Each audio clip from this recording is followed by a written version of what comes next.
Devil's Workshop painting commissions. So today I have for you a quick and dirty contrast painting tutorial.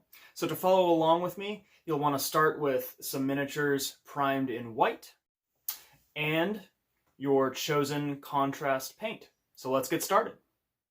So I've got three miniatures here, three talisman miniatures that I want to be based in a sort of brown color.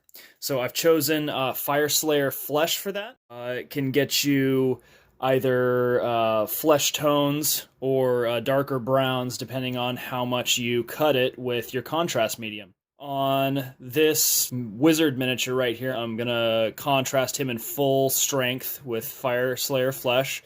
I'm going to probably do about a 1-to-1 mix with this barbarian right here, and then I'll probably do a 2-to-1 mix with this monk, and we'll see how it turns out. First off, what I'm going to do is I'm going to make sure I give my contrast paint a really, really good shake. You'll want to do that for every paint you use, but especially for contrast paints as they can settle and separate. You'll want to make sure you never mix water with contrast paints. You'll always want to use the contrast medium. So as I go ahead and apply the contrast, I'm just going to dab it on. I'm not going to like brush it on like I normally would. So I get a fair amount on my brush. And you'll want to make sure that your models are obviously undercoated white. Later on, I'm going to do some tutorials where we play with that and start off with maybe gray and then highlight up to white before we do contrast. But for now, just keep it very, very simple. I'm not sure if it is it's the spray I'm using, but sometimes I get this effect where the paint's running a little bit. It's not sticking to where it's supposed to be. You see how that goes like that? Just apply more, and as we go over the miniature, we're just going to keep on using this tapping motion here. And as you see, it's settled into the face, but we sort of have to work it in a little bit more. Keep at it until we get nice, full, even coverage. So once you've gotten good even coverage, you'll probably notice some spots on your miniature where the contrast is pooling, like right in the center of that book. So what we're going to do is we're going to make sure our brush is as dry as it can be, and we're just going to soak up some of that excess paint so that it doesn't pool too heavily. There we go, that's a little better. Search your miniature and see if there are any other spots where you don't want it to necessarily pool so heavily. And just tidy up as you go. Don't worry if there are any little white spots showing on your miniature at this point, as we're probably going to end up doing another coat to strengthen those colors. Next, I'm going to go ahead and hit this guy with a 1-to-1 mix of medium and Fyreslayer flesh. So first off, I'm going to make sure my brush doesn't have any leftover pigment on it so I don't contaminate my pot of medium. We'll just get a nice dollop there.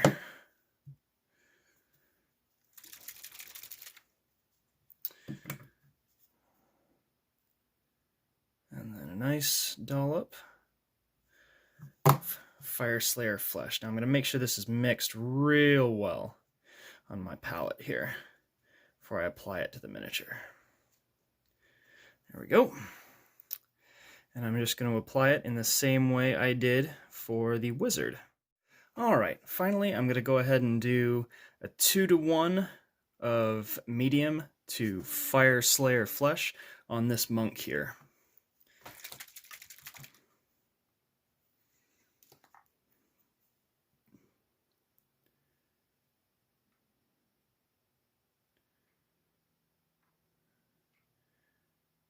The way I figure it is about each of those little drops is like a half a brush load.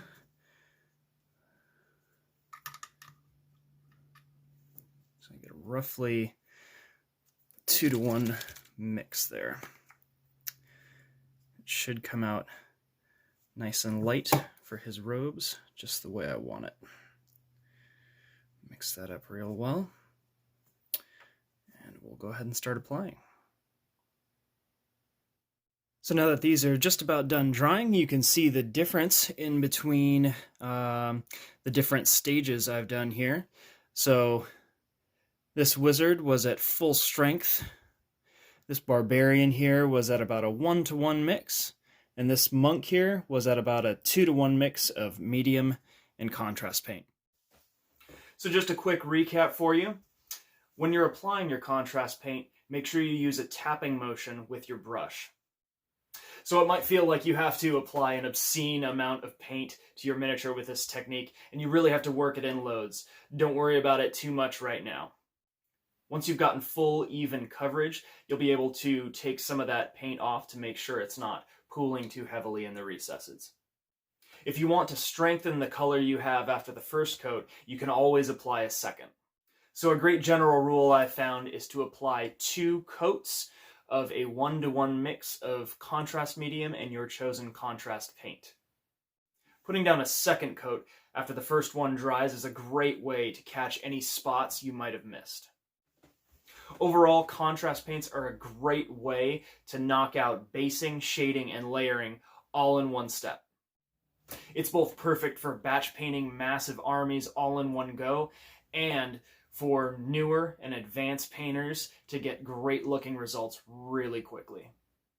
Very soon I'll be posting a more detailed tutorial that takes it a few more steps in case you want to go a little bit deeper with this technique. If you've enjoyed this video, like, subscribe, and share with your friends. I'll put all my links in the description. Happy hobbying, guys.